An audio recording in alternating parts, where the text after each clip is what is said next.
Do you sometimes worry that you might have some deathbed regrets? Like you might have leave some stuff undone in this life, and then when it's over, you'll look back and be like, geez, I kind of wish I did something differently. Well, you're in luck because today's episode, we're going to be taking a look at the top five regrets of the dying and discussing them. This is the Existential Stoic podcast. I'm Randy. That's Danny. What's up, Danny? What's up, Randy? It's a good Yeah, idea. this I is like this one. Yeah, this is interesting. I like it a lot too because I was thinking about this today. How, it's worthwhile to reflect every once in a while that you're going to die because it helps give you perspective in terms of life and also in terms of direction of life. Because it's very easy to get stuck like in a pattern. You're just doing stuff, it's habitual, and you just keep on doing it. But if you don't look back every once in a while and realize that eventually your life's going to end, then maybe you could just be stuck in that pattern and it's not exactly what works best for you. Yeah, you know what I find it's really helpful too, because when you do like reflect on that every now and then, at least that you're gonna die and stuff too, it does put things in perspective. And like I think like it's funny because no matter like what kind of life we're living, there's always things in it that are good that we want and that like we probably are ignoring because we're taking it for granted, you know? And I think Mm. there's always stuff we can do more of that can make our improve our lives, and make it better for us and for what we value. So yeah, I think it's a really Hmm. good idea. Yeah, so we're going to go over today the top five regrets of the dying. And this is based on a book, which was, I think, done some research, not research, but based on her time in palliative care. This woman, Bronnie Ware, was a nurse and she helped people die or spend time with them as they were dying. And then Wasn't she she the said a one that lot created the grieving, the stages of grief? Was she the one that created that? that could be, no, that's Kubler-Ross. Oh, was it? Oh, Elizabeth okay. Kubler-Ross. I think so. Okay. And so she basically spent a lot of time with people as they were dying, and she noticed patterns. Like they would all pretty much say these same few things that they regretted in their life. And so we're going to go over them one at a time. We'll discuss them, and then we'll kind of see at the end how you're doing with them. Do So, you regret number anything? one, Yeah. top five regrets of the dying. The five most common regrets shared by people nearing death. Number one. I wish I'd had the courage to live a life true to myself, not the life others expected of me. Yeah, that's a hard one. Hmm. Well, it's very easy to get suckered into this Yeah. life that others expect of you because, you're supposed to do that stuff. You're supposed to get good grades in school and you're supposed to graduate and you're supposed to go on to university and get a job and get married and have kids and buy a house and all these things that you're supposed to do, Yeah. and they all take time and effort and investment and all Well, this there are all different these stuff. little like landmarks too, right? That tell you that, hey, I'm doing what I'm supposed to be doing. I'm on this Hmm. path. I'm being successful, whatever the hell that means, right? Yep. Yeah, it's Yeah. funny, I remember I remember I was talking to students one time about like what they were majoring in.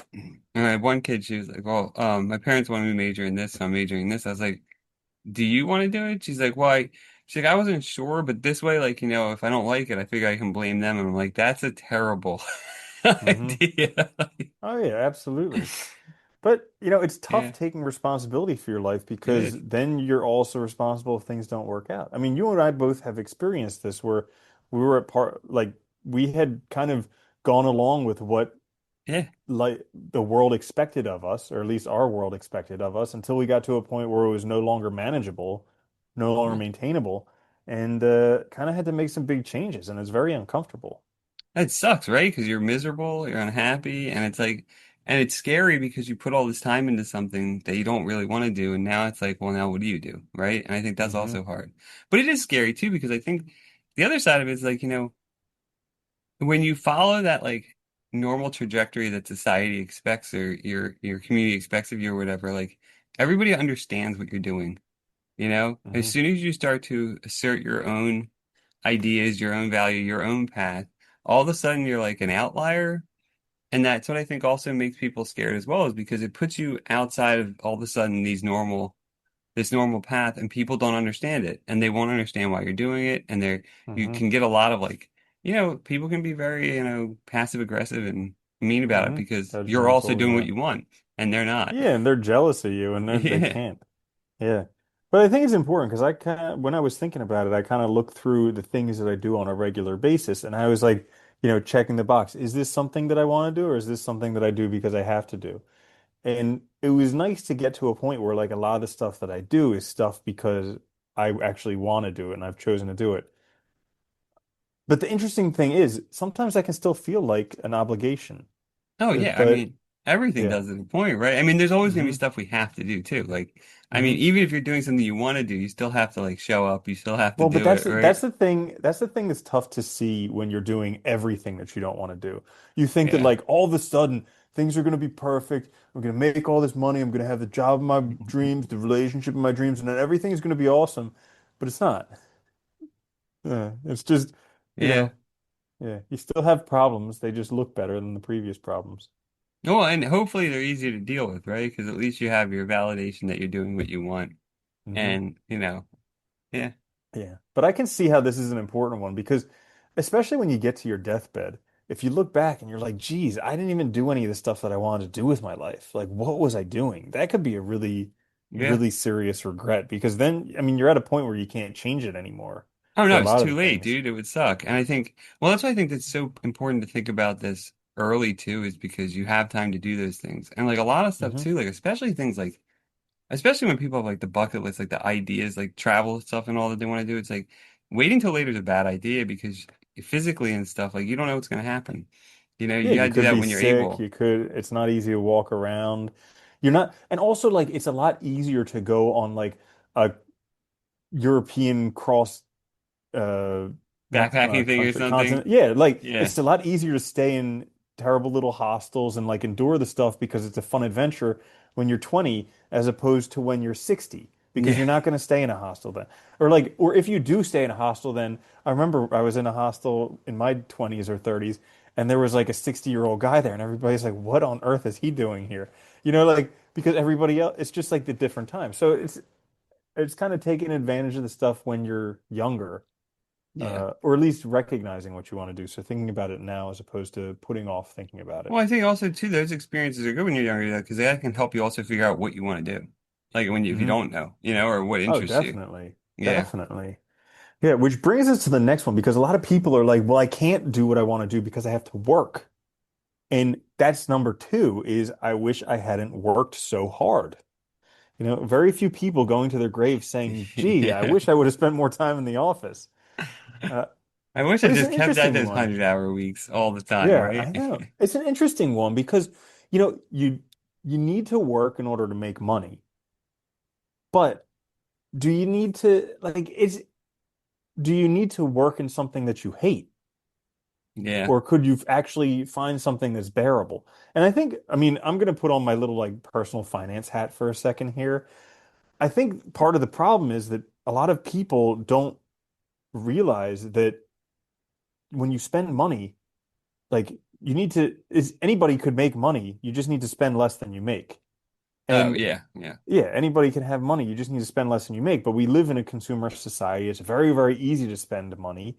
And when you don't prepare for that stuff, you get like basically like this creep. It's like scope creep in programming stuff, but you get lifestyle creep. That's what it's Yeah. called, where essentially like everybody else is doing this stuff. So you just buy stuff because other people have it, keeping up with the Joneses. You're buying stuff that you can't afford to impress people you don't even like. Yeah. And so it kind of fits together with the first one as well, living a life true to yourself, finding what's important to yourself so that you can not have to work so hard to actually live the life you enjoy because It's you're just not blowing all this money on well, stuff that you don't care about. it's funny you say it because I have a buddy whose brother did really well, and Hmm. kept moving up, kept making more money, like hundreds of thousands a year and all. Yeah. But it was funny because I guess like at one point he said, he's like, I still don't have any money though, because like he just kept like basically as his income went up, like the price that he Hmm. paid for things went up increment. Like so, when he was Exactly. like making like 60 grand a year, jeans were like maybe 100. Then when he started making a few 100,000 a year, jeans became like 400 or 500. It's like Yeah. it just And they takes do all the your same money. thing with the car payment too, Yeah. like when they're not making much money, they'll have like the little Honda Civic or something like that, but then they make more money and then they get the more expensive car. Yeah. And so it's problematic because uh like I was in this for a long time where it was just like I was I was basically stuck because I was making not enough money and my expenses were so high that it just seemed unmanageable. Well, And I you was feel just trapped. scrambling Yeah. forever. Yeah, I was scrambling forever to find anything that would work to help break out of that cycle. And so, like, it's something that, yeah, sometimes it sucks, but also, even if it does suck and we are all going to have to work for our lives, we might as well find jobs that we enjoy a little bit more because it's where you're spending a majority of your time. Well, that's the hard So, part too. And it's like it's easy to get caught up in that, I think. Is like you get even if you don't like your job, it's easy to get caught up in that too, that idea of like, well, I need to move up because I need to earn more and stuff. And you end up focusing on that rather than like, well, what other things could I do or what I want to do? Because sometimes like look like that's the other thing. Like if you hate your job, is there a way that you can like manage your time better so that you have time to learn something new or start trying mhm, to, change careers or something, do stuff like that. mhm, It's difficult, but it's pays off a lot in the long term, I think, when you find something that yeah. like you can bear. Yeah, I'm always curious about these dudes like the professional surfers and stuff who just Oh like yeah. they just follow their bliss essentially. They do what they enjoy doing and then I know. eventually they get paid to do it.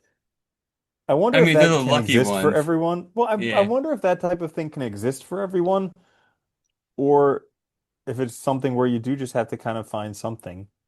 But, you know. I always wondered that, and I don't know. It's hard to say, but like, Hmm. like when people had when people had more like small businesses and there was more Hmm. control over like your day, the business, stuff like that, like if they worked less because, like I'm thinking about not now, but back in time, like way back, Yeah. I wonder if it was easier because it's like it was directly tied to your sustenance too. So it's like you have more Hmm. control and stuff. I don't know. It's hard to say, but There was a book that I enjoyed called Life and Air, like the word millionaire, but the first part is life instead of mm, mill. And it was an interesting one because it's essentially like do find the highest paying job that you can find that's bearable to save up as much money while reducing your expenses as much as possible at the same time to save up enough money so that you can actually pursue the thing that you want to do. Like yeah. I think that's a really important thing. That was eye-opening for me when I read it, and I think like it kind of allows people to make a transition as opposed to just being stuck in a job that they hate for their Well, it's, entire it's life. hard too though, because I think now too, like with everything, like we saw prices have been going up on everything so much that it's like Hmm. that pressure is even getting worse now. So it makes it very hard to like even get your head above water enough to see and think about these things. But that's why I Hmm. think thinking about this stuff early is so important. Like I wish I thought about this more when I was younger. It's hard, Yeah. you don't because you think you have an infinite amount of time and stuff, and you're not thinking Yeah. about your deathbed when you're 16, but still. Definitely, definitely not. Yeah. Which brings us to number three. I wish I'd had the courage to express my feelings. Ooh, Yeah. Well, eh, yeah, I would say I'm it's a not tough great at one. this one. I'm not good at this either. Yeah. Yeah. But Because that men, I mean, at least in America, men are taught not to express their feelings. So it's difficult. And yeah. I get it though, because I think this is like one of those things where like again, this gets like to those relationships and stuff too. Like, were you telling like I guess you can kind of think of it as probably like a regret like of like was I actually communicating to the people that I love that I really love them and stuff, Or hmm. was I telling them how much they matter? And I think, Yeah. like we do that to an extent and all, and I think that's important. Like I think Hmm. that's something but a lot of people don't do, is Yeah. tell people how much they mean to them and stuff. Well, and alongside that, there's also like just recognizing that you're having your feelings when you're having them, that it's okay to have them. So like Yeah. allowing yourself to be angry when you're angry or jealous when you're jealous or whatever, instead of making yourself wrong for them. And also just noticing your preferences. Like we were talking about doing stuff that you enjoy doing, finding a Yeah. job that you like and letting that be okay. Like because I think a That's lot of stuff I've grown up in an environment where like it was not all right to like the things that I liked and do the things that I do, and that made it really difficult for me. Yeah, it makes it hard to figure out like who you are, what's right for you, and what's gonna work. Hmm. And I think too that can also lead to to like the misexpression of those feelings because you're frustrated and, Hmm. annoyed all the time. And it like makes it easy to like not have control of your emotions and stuff. But it's also Yeah. funny that we also like it is kind of interesting how much we do like, I don't know, encourage people not to express anything and it's like really weird. Like if you think about it, because we're people, everybody has emotions, everybody has feelings, and it's like Dude, and they're like always, the dominant thing. We think we're rational yeah, creatures, I but it's know. really the feelings and the emotions that are by far the dominant thing They're the going ones that on. control most of the dumb, most of what we do is led by Yeah. that. And it's kind of funny. Yeah, it's weird that we like feel like we have to force them inside instead of finding like, but we're not taught how to deal with them in a healthy way either. I think that's the other side of Uh-uh. it. It's like Well, it's instead of like, dealing with it, we're just like, don't express it. right. Yeah, it's better to suppress it than to just sit with it for a while because sitting with it can be uncomfortable. But it's also, I look at it like humans grew up in kind of societies. So you had multiple generations living together. And then over the past 100 years or so, it's become very much like a one generation family. You had parents who were generally too young, raising children and the parents had no idea how to raise them. And this went Yeah. on probably like two or three generations. And what happens is you lose perspective when you do that. So like I mean, I don't know if it's true, but you can imagine like a grandparent who's been through a lot of stuff in life and a kid is throwing a tantrum. The grandparent will just kind of be like, they'll laugh it off. They'll be like, yeah, he's just throwing a tantrum. But like for the parent who's overworked and who's just like Yeah. at their wits' end, they just beat the child because that's the first thing that comes to mind. So it's like we miss out on a lot of this generational wisdom just because of how society has been Well, we don't have for those the past communities as 100 much. years. Most people, especially like the Hmm. US, they're scattered, so you don't have that community, immediate family community around you that can be helpful. Because like Yeah. when you are, because everybody does work. I mean, that's the other hard thing. Like I see that with parents, man. We have friends who like started families now, and it's like it's crazy because they both work, and it's like Uh-huh. so, and like you're paying for childcare and stuff that costs so much. It's I don't know, it's just I know, insane it's to so me. crazy. It's like they're both working to afford not to be able to spend time with their children. Which is insane, right? And it's like, Yeah. and I get it, you Uh, want to have a good life for them, but it's like, mhm. it's kind of a shame that both people started working. Like, I'm not Yeah. saying the man or woman could stay home, it doesn't matter, but like that idea, I think, did make things a lot different for children in general Hmm. and being raised. Yeah, Yeah. it's crazy. Yeah. Cool. So that was the third one. Wish I had the courage to express my feelings. And it's also like I read in that I wish I had the courage to do it. So like Yeah, not only just expressing my feelings, but having courage because maybe when you're on your deathbed, if you knew those feelings were there, but like you spent your whole life not having the courage or not being brave enough to express them, you might really regret it at that point because you're like, man, I had these things my whole life and I didn't do anything about it. So yeah. I remember I that's had awesome. one of the guys, actually, this is funny, but one of the guys I used to work with at Ryder, he was an older faculty member. He retired, but I remember he was divorced or something, but he he met somebody and was like back in a relationship when he was like later in life, and he was really Hmm. happy about it. I was like, who is it? And he's like, this is somebody I guess from school that he had always wanted to be with but never expressed it. Oh And wow. they ran into each other later, and I was like, well, that's cool. And like That's you can see how awesome. happy he was, like, and that's the kind of Yeah, thing too, where I think like not giving ourselves a chance, right? And you never know that's what's going to awesome. happen. Yeah, Huh. How about that? kind of That's cool. really cool. Yeah, I think that's cool too. So number four, I wish I had stayed in touch with my friends. Oof, man. Yeah, I see this one a lot because I see a lot of older people who just don't have any friends. And no, I'm just like, what the heck happened? But life got in the way. Because like when you're young, it's easy to make friends. You like the same thing and automatically you're friends. well, But dude, and like you think about spend all day college. around people Yeah, your age. yeah, you're in college. You're surrounded by people in your literal age group within Mm-hmm. 4 years, and you have tons of downtime where you have really basically your only responsibilities are school, so it's so minimal. Like the Yep. stress is very low. Even though it feels stressful, it's not. Like at And the then end of the day. and plus you're not competing against anybody. Like when you're in the work world, I mean even though they won't admit it, we're a team, but literally everyone's Yeah. competing against each other. And so like it's very, very difficult to make friends when you get older. So you need to actually put an effort into making and sustaining friends. Yeah, it takes time. It does take effort. I think, I always liked, I remember the first time I read Aristotle's thing on friendship. I always liked it because he talked about like the importance of what he called perfect or true friends. But he also points out that you can't have many of them because it takes a Hmm. lot of effort, right? To like encourage and like cultivate those relationships. And I think that's true. I think that's the other problem with like our conception of friendship with social media and stuff. I think people have a lot of acquaintances. Hmm. They have a lot of people that like things and like say happy birthday and stuff, but like they don't have people that they're actually spending time with. And there's a big difference between those two. Like, I Hmm. think that's the other hard part is like finding that time and you have to make the time to do it. Oh, definitely. The other thing that I think in this is like I wonder sometimes because like I meet people and I'm like, yeah, I would never get along with this person. And I wonder if it's me, like me getting rigid and whatever in my ways, getting older, or if it's just, maybe they weren't meant to be a friend or something like that. But there's, yeah, who knows?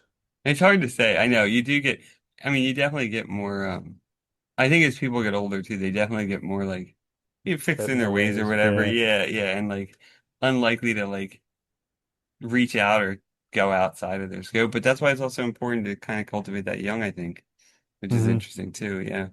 Yeah. It is kind of weird when you run into people that don't have any friends though when they're older and like you see them because it's kind of crazy. Hmm. Yeah. It's tough because at least nowadays with like AI, you can kind of fake having a friend because it's just useful to have somebody like bounce ideas off of. Not even that they need to have an answer to it, but just so that you can express it. For some reason, it does something.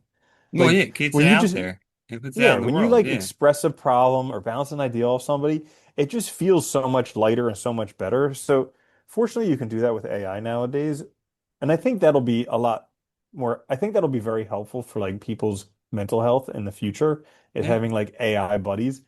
But it's it is something where it's definitely critical to have a friend. Not only that, but there's also like just being able to spend time with another person. Like this is just something where when you spend time around another person, like you breathe the same way. You Yeah. like you like become in sync with each other, and it's this I forget what they call it, but essentially like you co-regulate or something like that with them, Oh yeah, where and it's like it's that mimicking thing kind of, and it's yeah, and like it's like yeah. a very therapeutic thing for humans to be able to do is to be able to co-regulate. It helps lower your blood pressure, your heart rate, your breathing rate, all this stuff. It's like essentially like meditation, Well, they're you also know? they've also found too, like, because we are like we're social creatures, and like they found too, like the other thing with friends is like it's also somebody to share successes and burdens with. So like like when you're even like though you might not have achieved something, if a friend achieves something, like that feels good. Like if it's Hmm. a real friend and you're not Yeah, jealous and stuff, like it right. feels good, right? And like Uh-huh. it actually can help, make you motivate you, but also with Hmm. like bad things as well. Like you said, you get it off your chest, you say it in the world, that makes a big difference. It is weird though, but Hmm. just saying stuff like getting outside of your head makes a Yeah. huge difference with stuff. Yeah. But so like it is something getting older where it does require effort. And there was this, I think there was a there, yeah, I think I got so there was this show called I Love You Man, or a movie called I Love You Yeah, Man. And the the main character, his father has this friend Hank Mardukas that they've been friends with forever. And he says, yeah, because I always talk with him on the phone every Tuesday or something like that. yeah, He's my best friend ever because I talk with him on the phone every Tuesday. And like something about that kind of sprung the idea for us to meet up regularly yeah. like we did because we were friends, but we would reach out to each other like every 3 months or something Well, like because that. like everybody else, right? We were always in different areas of the Hmm. world or country, Hmm. and it's like it makes it hard, I think that's and because like we were friends before college, so like you go to college and then you're in different places, like it Yep. makes it difficult.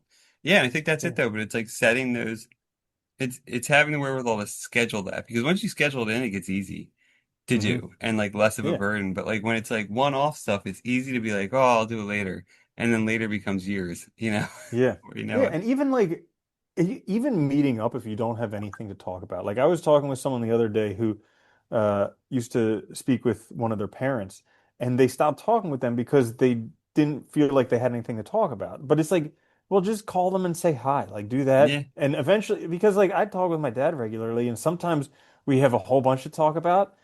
And we'll talk for like an hour or more. Sometimes we'll talk for like 20 minutes. And it's like, okay, well, I guess I'll talk to you next week. And so it's But you one of did it those though. things. That's the Yeah, important thing. Yeah. and it's more like the regularity of doing it over and over again as opposed to how much you actually communicate about. Well, I think the regularity is good too because the more you do it too, the more you're likely to communicate when things are like important because Hmm. you've already fostered that like relationship, that communication, so it makes it easier to express yourself and stuff, which I think is important too. Yeah, Which covers that, right? excellent. Like some of the other ones, like I wish I had like have more courage to talk about my feelings and stuff. Like that could be a Hmm. good way to deal with that. Yeah. Yeah, absolutely. So we are all the way to number five. Man, Interesting one. I wish that I had let myself be happier. this But is a don't I need hard to one. do stuff and be stuff and have stuff to be happy? I gotta have Well, that it success turns and fame and recognition. Other people have to know right, I'm happy for me to be happy, right? right. Well, this is an interesting one because I wonder if, like, on your deathbed, all of a sudden it makes sense that you don't need to be, do, or have anything to be happy. Like, you could just choose to be happier. Probably, right? Happy, Hmm. dude, it's so funny. I was thinking about this actually earlier this morning, but like there's so many days where like I know happiness is just like literally my attitude and mood and has nothing Hmm. because like I don't know, like there's days I wake up whatever on the right side of the bed or whatever we want to say it, and like even though I have to do Yeah, stuff I don't want to do and all, it's like I'm ready for it and it's it's a like lot easier. yeah, Yeah. everything's just good and I feel like really positive about the day, everything's great and it's like and I swear it's just a matter of like trying to stay in Hmm. that headspace because it doesn't matter like those days don't matter like if I have bad days like I can have bad days and feel that way, it's really weird. Hmm. So yeah, Yeah, I definitely have noticed over the past couple years through like a lot of the stuff that I've been reading and investigating, my overall base happiness level has gotten a lot higher. Like yeah. part of it was reading those books, feeling good and feeling great, and just learning to like challenge uh Well, how much of negative it's thoughts and our distorted own thoughts. thinking? It's our own Yeah. bullshit, right? That like gets in the way of us being happy. Literally, we don't let our, and that's I think phrased well, like let myself be happy, because it's not Hmm. really like, it's not that it's not a possibility, it's that we're getting in our way, and I think that's what's Hmm. really interesting. Yeah, Yeah. And then another thing that has helped is just like recognizing that pretty much everything that I want, I could ha essentially have if I work hard enough to it. And everything that I have now is something that at one point I desperately wanted. yeah, So kind of being like, the thought that I'll be happy when I get something, well, number one, that's not true, because if that was true, then I would have been happy already because I got all the stuff I wanted before. And yeah. number two, if it's not true, then I can just be happy now. Well, Uh, I think that's mhm, our biggest problem, right? Is we're taught to tie happiness to these goals and achievements rather than to realizing that we can be happy through the process. mhm, And that's the better place to be because that's life. Life is like the doing stuff. It's not the goals that you achieve. And I think that is like a big deal. So, but it's something that we are constantly looking to the future at things we're trying to accomplish. And if we yeah. constantly put our happiness off like that, we're going to always just put it off instead of like Well, it's being happy. it's like really it's a really crazy way to look at it. Like I just changed the way that I looked at it not too long ago. How like I was always under this impression that like I'll be happy when I get that thing.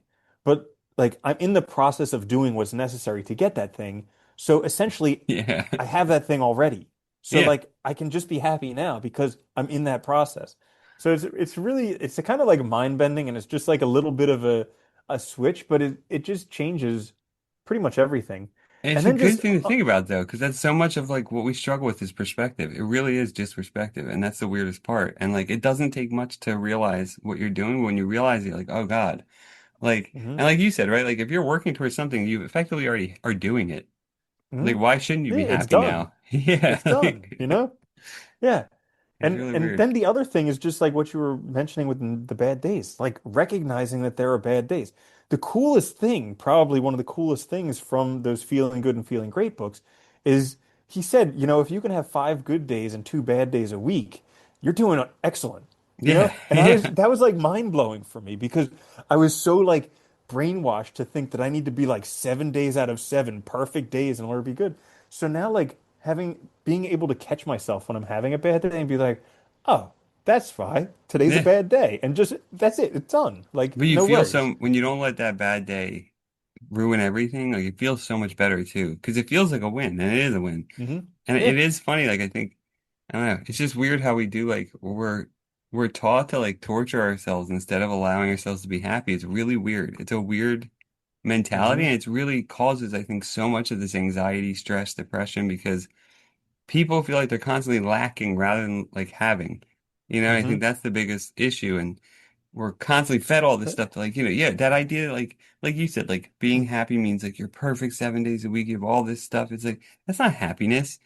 that's Yeah, like, that's insanity. yeah, elation or mania or something. Yeah, Like, it's mania. yeah, it's very Yeah. weird.